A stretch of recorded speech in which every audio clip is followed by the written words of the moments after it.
Well, good evening, everyone. And at this time, I will call the Pali County Board of Commissioners July 26th public hearing to order on millage rate. And again, I will call on our Financial Director, Tabitha Pollard, to open us up with some information about the millage rate. Well, afternoon. We'll do this one more time so that the viewing public can see. And we have a citizen that, were you here this morning? Oh, okay. Well, we'll go fairly fast then. Okay, so every year we have to go through this process. The tax assessors complete the digest values. They send out information to citizens. They have 45 days to appeal. We get the assessed value as the total of that from the digest. Just a few definitions: assessed values, the taxable value. So the fair market value, 40% is what we use for the assessment. Gross digest is 40% of the grand total of 40% of those values. Can y'all not see it? Sorry, I don't know what to do. Could you see it this morning? Yeah. Jeff? I'd like to see it again, though. If you're around, you can turn that on. We'll just turn around. We'll see if he turns. Yeah, okay. So we have the assessed value, the total value of all the property, fair market value, and our assessments are valued at 40% of that fair market value. Gross digest is that each property in total for the gross digest of the county, and the net digest is the 40% that remains after the exemptions. Millage rate is $1 per thousand of assessed value. So you have your assessment times your millage rate equals your tax levy. Taxpayer Bill of Rights says if that tax levy is going to increase because of either of the two factors, then you have to advertise a tax increase and hold 3 public hearings. So our assessed value went up, our millage rate is staying the same, but it will result in an increased tax levy. So we have to advertise a 5-year history. This tells you what the digest has done over the past 5 years. Specifically to the right, when you get to 2018, down at the bottom, our tax total value is $4.5 million, so that's the value of a mill. Times the 6.5 gives you $29.5 million as a tax levy. That is a $2.5 million increase from the previous year. And we will hold one more public hearing on August 14th at 9:30, and we will adopt at 2 o'clock on August 14th. Rollback. So the state says you have to calculate a rollback. That's, again, to get you to a neutral tax levy. Our rollback this year is 6.079, and that just balances any assessment with a reduction in the millage rate to equal the same levy as we had last year. We have advertised the notice of property tax increase. That gives the value of what that increase is, 6.93%. It again leaves the millage rate alone, and it takes into account the increase for the assessment. We will hold 3 public hearings, one this morning at 9:30, this one, and we'll hold one more on August 14th at 9:30. The results for a home of $150,000 that has a homestead would be approximately $2526 for the M&O, and if it's a non-homestead of $125,000 would be $2104. So that's just an explanation of the advertisement. The historical value of a mill, in 2008 we were $4.5 million. In 2018 we're $4.5 million. We obviously dipped between that time and came back up. We've offset that in some years with increases to the millage rate and then reductions rate to get back to the 6.5. Graphically, that's maybe easier to see. In 2011 through 2016, we had a balancing act. We had reduced quite a few services. We'd reduced costs as much as we could, and now we're trying to restore some of those services And at 6.5, we're back to 2008 values. Surrounding millage rates, these are 9 surrounding millage rates. Again, I chose Fayette because of their credit rating and some similarities to Paulding. Cobb, as you know, these are 2017. Cobb for 2018 increased their millage rate, and for M&O, and some of the others may do so as well. I believe we're all probably going through this process right now. Surrounding digest comparisons, this just takes their digest and compares it to our digest. There are a lot of factors involved in this, as we discussed this morning. Paulding has a 79% residential and a 12% commercial, which puts most of the tax bill on the resident. What does this mean to the homeowner? In a 2017 value of $169,000, about a 10% increase would bring the value to $182,000. And the part of that we're holding this public hearing for is the M&O, so it was be the highlighted 3328 increase from the previous year. The debt and the fire and the school, the debt is obviously to cover what debt exists. So, and fire is a special district to fund the fire function, and then the school board has, I believe, already set their millage rate. So where do my tax dollars go? 62 cents on a dollar goes to the school, 21 cents on a dollar goes to fund the maintenance and operations of the county, 7 cents on a dollar goes to debt, and 10 cents on a dollar goes to the fire department to fund their operation. Of that M&O, the property taxes fund approximately 40% of the budget, so the other 60% are from other revenues. Some are other taxes, some are charges for services, some are intergovernmental, fines and fees. But basically, the maintenance and operations budget breaks down to 35% public safety, 24% public works, and 21% general government. And that gets the bulk of the expenses. And unless you have any questions.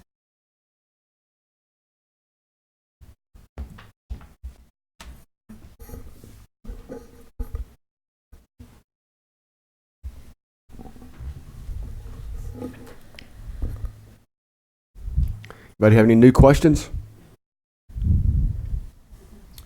I think, James, I was fixing to go back and look at an email you and I that you sent me. It's been months ago, but if I remember correctly, back in 2008, we had 64,000 parcels. Am I wrong?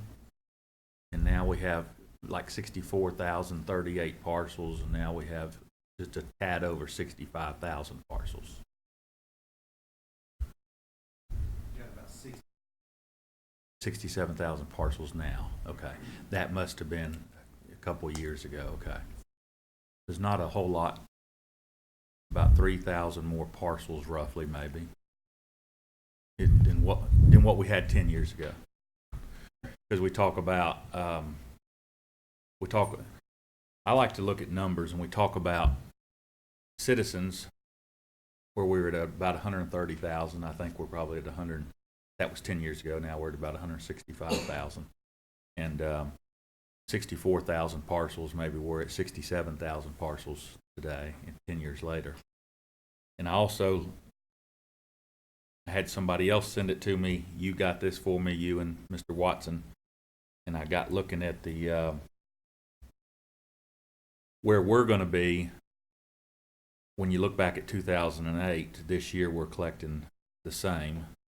roughly at what we're at 6.5, the same amount of dollars, within $500,000, let's say, of taxes that we're collecting.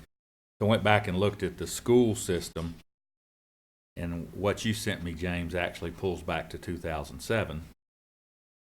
And they're within also about $500,000 of what they were collecting in 2008, I guess, if I looked at that. I'm looking at 2007 at 73 million, but in 2008 it was 77 million, and that's what they're looking at today. So it's like we've come all the way back from 2008, both of us, the school system and us, at the rate we're at. And I was just saying this morning that I think there's a cost of doing business, and I think we've gotten back to that level roughly. But you also have to look at what the school system had back then as far as the number of kids in the school, and then what we're looking at today versus we had 130,000 people back then. Now we've got 165,000 people with 3,000 more parcels. There's just more to me, there's more to look at than just the number. But I just want the citizens to know that, because again, I know I beat that drum to death this morning, but I think there's a cost to doing business and the cost of providing the service. And I think you have to take everything into account when you look at that. So, thanks for the information that you got me today. I appreciate it. Both right here sitting on the desk and by email.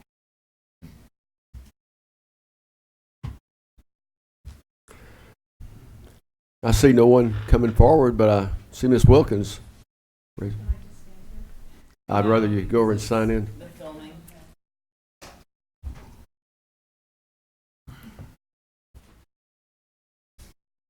Gotta speak for the whole county, Sue.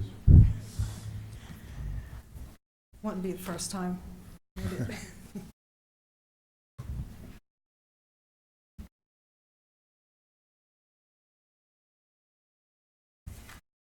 Which services were scaled back during the recession that we have now, once again? Yeah, stormwater was zeroed. One, you want to add any more? DOT, some of the history in the room here.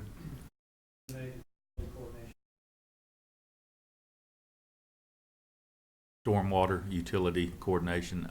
Tabitha could probably lightly go over, because it was a trim back of a lot of things. It was a lot. There were a lot. Community development lost personnel. Community development was quite a reduction. Parks and Rec, we had reduced. DOT had quite a significant reduction. Any On the layoffs, that layoffs hit multiple departments. Mhm. And there were furlough days. Mhm. Yeah, those were taken all countywide as far as services. The libraries, they were cut back. I said recreation, didn't I say recreation? Right.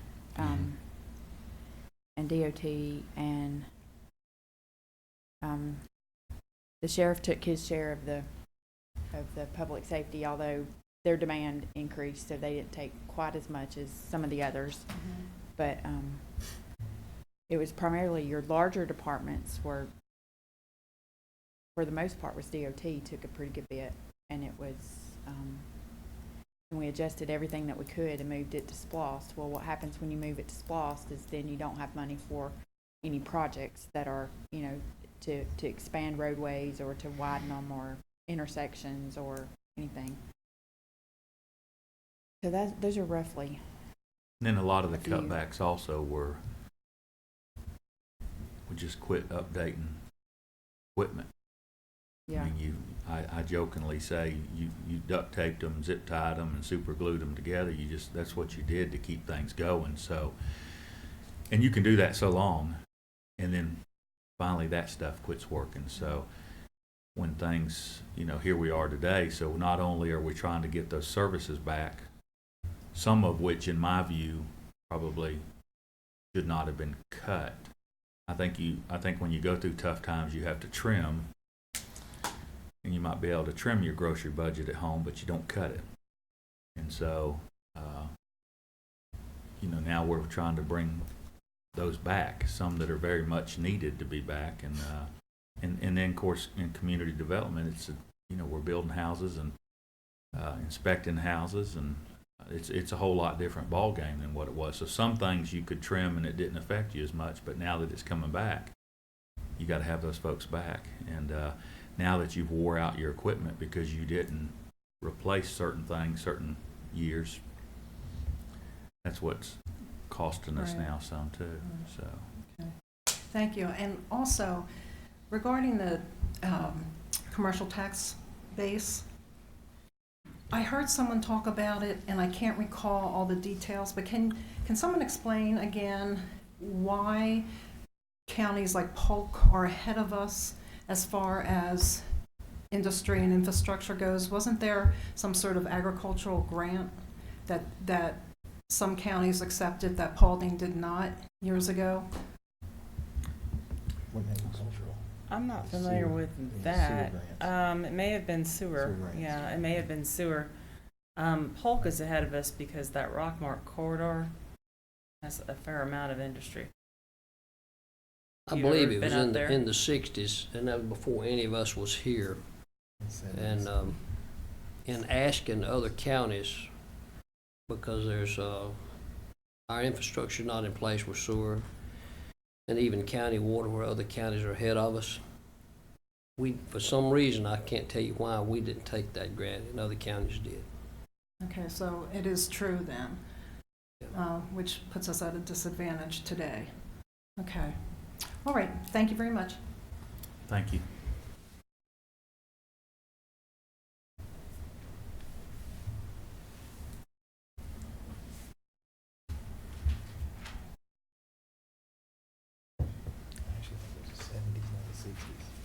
Hi, my name is Mary James. I'm in Post 1. I actually work for the Cobb County Tax Commissioner's Office, so I'm very familiar with millage rates and assessments. As I'm looking at this, I'm really shocked that we actually have as low a millage rate as we do here in Paulding, knowing that we are only at 12%. Most of our, other counties' budgets and rely on businesses to take care of the citizens, and unfortunately we don't have that here in Paulding. I know we're at a disadvantage because we're not on the interstate. There's other things we just don't have here. The infrastructure is not here. We discuss that a lot in message boards going back and forth, but one thing I do want to discuss, and I know Chris Wheeler touched on it a little bit today, is the Homestead Exemption. I know we do have a $2,000 homestead exemption in fire, school, and the county. One thing I'd like to mention is other counties usually don't put exemptions in the fire portion of the bill. I personally wouldn't mind taking that out just because I don't think that you should get tax breaks on services like fire. I really don't. I think we do need to look at maybe reevaluating our homestead exemption. I actually went online and did some research. Out of Cherokee, Cobb, Douglas, Carroll, Harrison, Polk, Bartow, Floyd, and Paulding, only Paulding and Harrelson are the only two that don't have a floating homestead. A floating homestead, if you guys aren't familiar with it, helps when the assessed value goes up. It doesn't impact the citizens who actually own and occupy their homes here in Paulding. Another thing is a lot of the school tax exemptions start at age 62, whereas ours starts at age 65, and we only get half, and then the other half at 70, I think, if I'm correct. I would really encourage you guys to maybe look at reevaluating the homestead. It's important to the citizens that live here.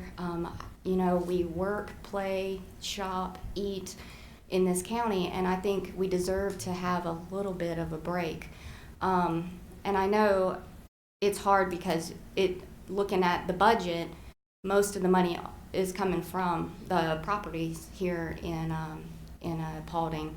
I commend you guys. The budget's very hard. It's not an easy thing to do, and I know you got a lot of opinions on how you can do it better or what services we need and what services we don't. We love living in Paulding. There's a lot to offer. You know, we moved here from Oklahoma City, and we Googled actually the best places to live in Georgia, and Paulding was one of the places that came up, just because it was an upcoming city at the time, or county. And unfortunately, it's kind of seems like it's leveled out, and I know the housing bubble hit, and it impacted us a lot. But you know, I know there's things that you can't cut from a budget.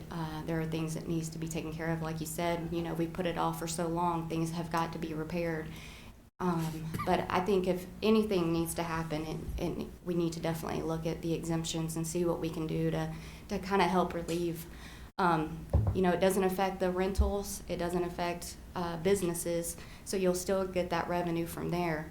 I was looking at my bill and I was trying to figure it out from when we applied for Homestead until now. If I actually had that float in place, I would actually be saving $500 this year on my taxes. Instead of it being $1,500, I would be paying $1,000. So that would have been a nice little break I would have gotten. But I know that's not something that you guys, that happened back in '99 when the exemptions went into place. I don't know how long it's been since you guys have voted on homestead exemptions. I'm not that familiar with it, but it's been a while.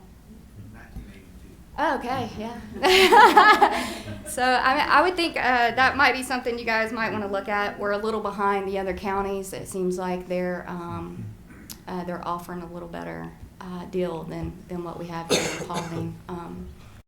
I think it would help the citizens not hate the millage rate increase as much. But, you know, I understand assessments. I explain it all day long. I know it has to happen. Actually, I know a lady spoke this morning and said that her house couldn't sell for that, but being in the market that I'm in, they're actually selling for about 20% more than what the assessed values are on our property. So I didn't agree with that, so I just wanted to point that out. But you know, we do have a low millage rate considering you know that we're taking on most of the taxes here. So I commend you guys. You're doing a great job, and thank you for serving the county.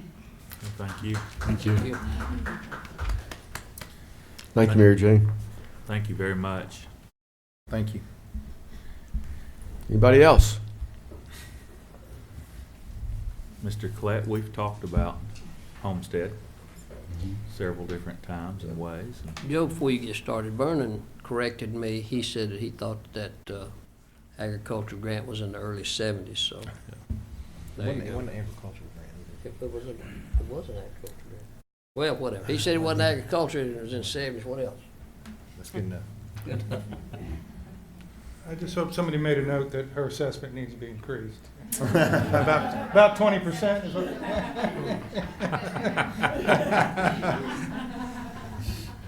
I had a question. There was a lot of online chatter in the last week or two about a big investment that the budget has in the transfer station. And we heard a nice presentation this morning, and it convinced me that there's work that needs to be done there. But the question that comes to my mind, having heard, number one, that it's right up against Seven Hills and Nature Walk, and number two, that it seems to be almost completely obsolete. Is there any discussion going on about moving that transfer station before you rebuild it, number one, and number two, privatizing it? We have discussions. We mentioned this morning, there's 2 other sites that were authorized and recommended to locate. And Mr. Green and I have considered places really right out here to the west. But nobody wants them near their house, you know, even though they're just pushing trash into a truck and taking it out to Cedartown. They've got, you know, bad connotations. No offense to Cedartown. Right. Well, that's where it goes. Right, yeah, they make plenty of money off of it. Well, if the budget is approved with that investment, how quickly would it be made? Because it seems like once you spend the $2 million, that kind of cuts off that discussion. I mean, are they waiting to bid out a contract to spend that money, or is it? Well, we don't even have a budget yet, so we don't even know if it's going to be in there. I mean, it's in the chairman's budget, which is really all our budgets, so we get input, but, I know, but I'm listening. okay. That's, Go ahead, Scott. We are in the final stages of designing the site improvements. And a couple things I'd like to mention about that. Of course, the obvious one is we've got to take care of our trash in this county somehow. I think it's maybe less than a third we actually transport of what we generate. So we're not actually dealing with our fair share of trash. It's actually going to other counties right off the hauler. What little bit does end up in staying in the county, at least for a brief period of time, goes to the transfer station, is immediately hauled out. And until we locate another site, it's not prudent really to abandon what we've got. The other problem we have is we have a traffic problem at our existing transfer station. It's not a terribly efficient facility. You heard a long story about that, and it's all true. It is a very dilapidated facility. It's a poor representation of Paulding County. I think if we're going to do anything, we need to do it the best we can. With that being said, it is prudent to make sure that investment is wise. There are a couple things about that I think that are something we can't really delay, and that is the scale systems. Those systems break down constantly. It's a very old scale, and we've got to replace it. They are somewhat portable, so I don't see any reason not to continue with purchasing 2 scales so we can actually handle two-way traffic. That's just a customer service thing that helps us deal with the traffic. It helps us take some of the pressure off of our staff up there that are trying to manage and keep people calm while they wait patiently to pay their money and dump. That's efficiency. That scale is key to that, and that's a major part of that investment. Probably upwards of a third of that is the scale system and the scale house, which is also portable. So if we do locate another site, or we do have somebody that wants to privatize, there's a potential we can pull up a lot of those components and move them. So a good bit of that, I think, is not wasted, even if we proceed forward and then later decide to move a site. Also in our plan is our population continues to grow. So we have one site today. As we continue to grow, that one site needs to be, if it is moved, it still needs to be larger. That's a whole nother problem. If somebody will provide us a great site or help us get one approved, and then we have a solution, then maybe we could start thinking about a transition. But I'd say we're going to be here for a few years at least, and we need to go ahead with what we've got. There is a pause point. We do have a building that is needing repair. That's the actual transfer building where the customers pull in and drop the refuse. That building needs work. The 1.2 does not cover a new building or the repairs to that building. We will be looking at a next budget year or so to add a second building and then be able to shift traffic back and forth and manage it better. I think there's a pause point, though. Before we put another building on that site, maybe that is the time. As far as the schedule, which you mentioned, we are rapidly approaching the point where we're going to make a decision, bring you bids on that site, make sure they're in budget, and then ask you to approve them. So I would say between now and mid-fall, we'll have that in front of you, and then there can be some more discussion leading up to that point. If a private company wants to step forward and say they've got a great idea for us, be glad to talk to them. There was rumors somebody was going to bring us a proposal, but we haven't seen that yet. If we can privatize and they can do it as efficient as we can, or save us money, or bring us a little bit of income, that would be great. That has been done in other counties with some mixed results.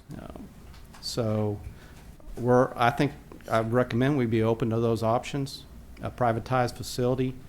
It is good, and I think Tommy made mention that we can control and make sure that we offer our citizens that do not use a trash service a place to come and bring their large items at a reasonable rate.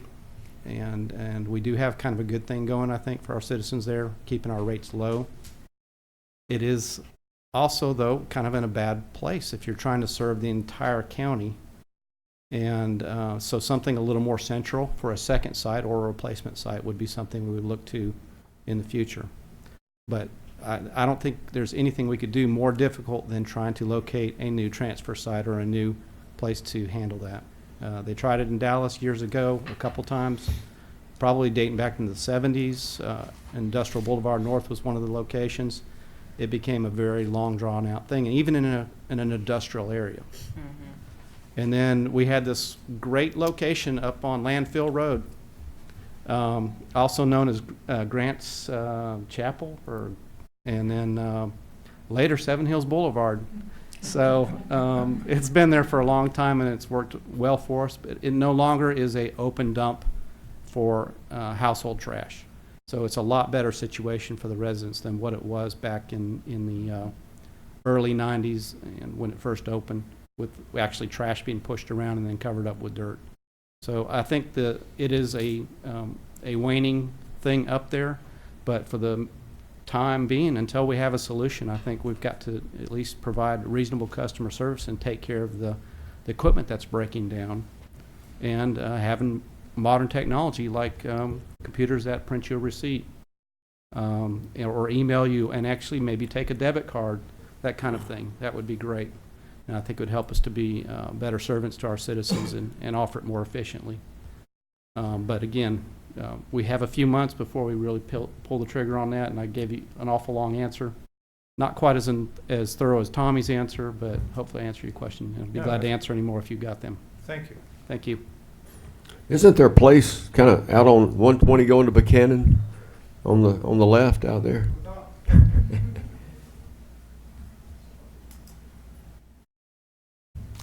Even if that's what we wanted to do, the time that it's going to take to locate a place and get through that process is going to be a good while to do that. I mean, it's a tough thing to do. So. Thought you said somebody had brought the idea of privatizing our landfill in recent years, months.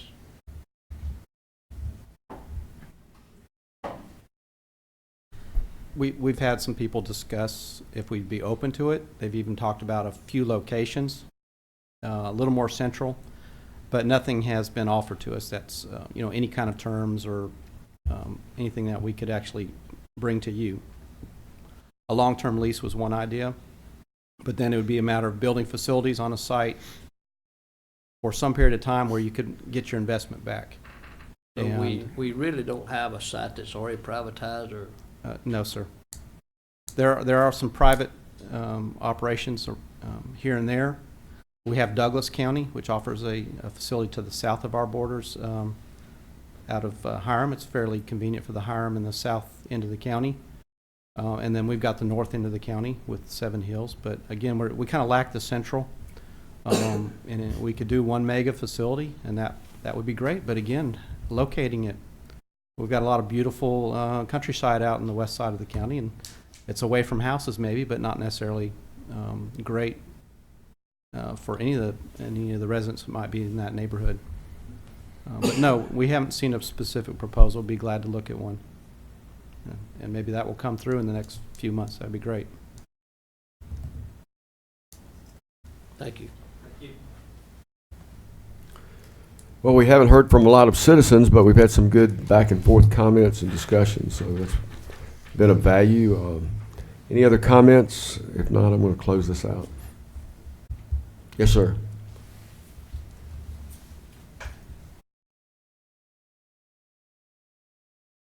I just wanted to ask what the possibility of, I know they raised the tipping fee last year from 40 to 45, but from what I understand, that was only for commercial.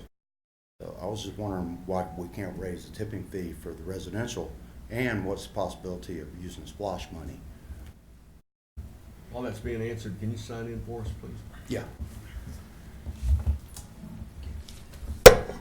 Are you going to take the SPLOST answer, or you want me to? That's easy. I think between you and Tony, you can answer that question. If I can help, please let me know. I don't know about the fee issue so much, but you can't use SPLOST dollars because when SPLOST is voted on, it's voted on with a list of projects and what it's for, and the landfill is not included in the list, so we cannot use it for that.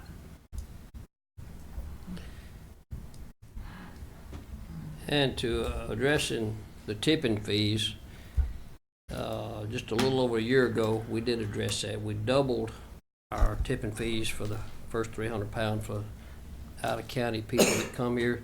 It's convenient for people on that side of Cobb County to come over and use our facility, and so we updated, we raised the price on that some, so as maybe to help us and deter them coming so much, but they seem to keep coming. And we try to keep it low for our citizens on this side, for there's a lot of, according to Bruce Coyle, there's a lot of mom and pops that just enjoy taking their own garbage off. They don't want to pay somebody, and they come once a month, and so we tried to keep it fairly low for them. But at the same time, we raised it on the commercial folks, all those that are licensed outside the county, for the dumping, to try to slow it down some. Okay. Thank you. Thank you.